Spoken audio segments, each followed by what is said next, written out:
Waketum Partai Gerindra sekaligus Wakil Ketua Komisi ke-7 DPR, Rahayu Saraswati, heran PDIP kini menolak rencana PPN 12%, padahal terlibat dalam panja pembuatan Undang-Undang Harmonisasi Peraturan Perpajakan. Seperti diketahui, PDIP menolak PPN 12% saat paripurna DPR.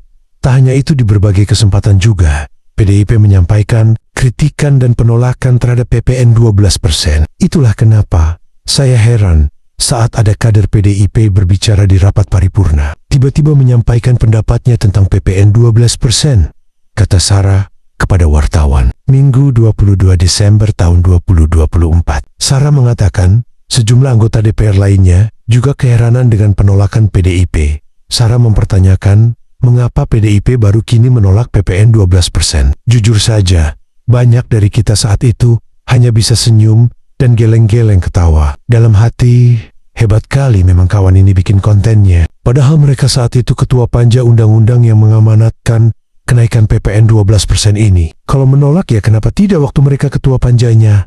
Imbu Sarah keheranan. Sekedar informasi, pada 1 Januari tahun 2025 PPN naik dari 11% menjadi 12%. Kenaikan ini berdasarkan Undang-Undang Harmonisasi Peraturan Perpajakan Nomor 7 Tahun 2021.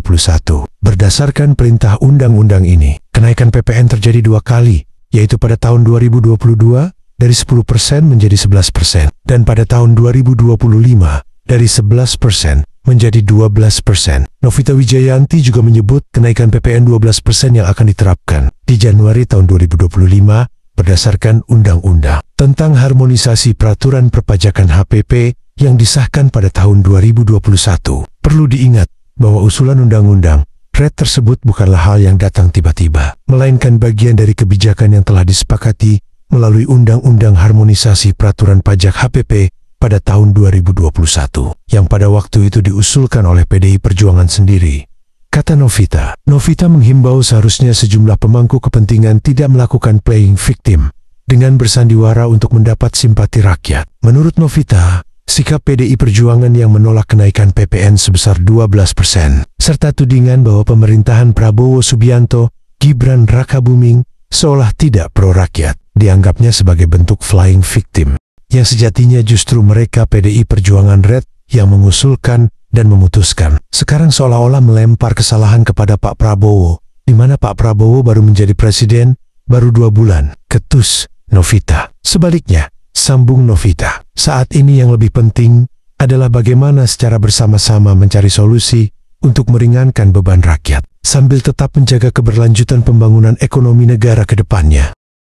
Mari kita jujur dan terbuka dalam diskursus politik ini, dan berhenti memainkan peran sebagai korban dari kebijakan yang sejatinya merupakan hasil kesepakatan bersama. Tegas legislator dari Dapil Jawa Tengah ke-8 ini. Fokus kita sekarang adalah bagaimana menuntaskan tantangan ekonomi yang ada dan memastikan kebijakan ini dapat dijalankan dengan bijaksana demi kepentingan rakyat. Pungkas bendahara fraksi Partai Gerindra ini. Sebelumnya diberitakan, Wakil Ketua Badan Anggaran Banggar DPR Wihadi Wiyanto mengungkapkan, Undang-Undang Nomor 7 Tahun 2021 tentang Harmonisasi Peraturan Perpajakan Undang-Undang HPP diinisiasi oleh fraksi PDI Perjuangan DPR. Hal ini yang menjadi dasar naiknya pajak pertambahan nilai PPN menjadi 12% pada 1 Januari tahun 2025.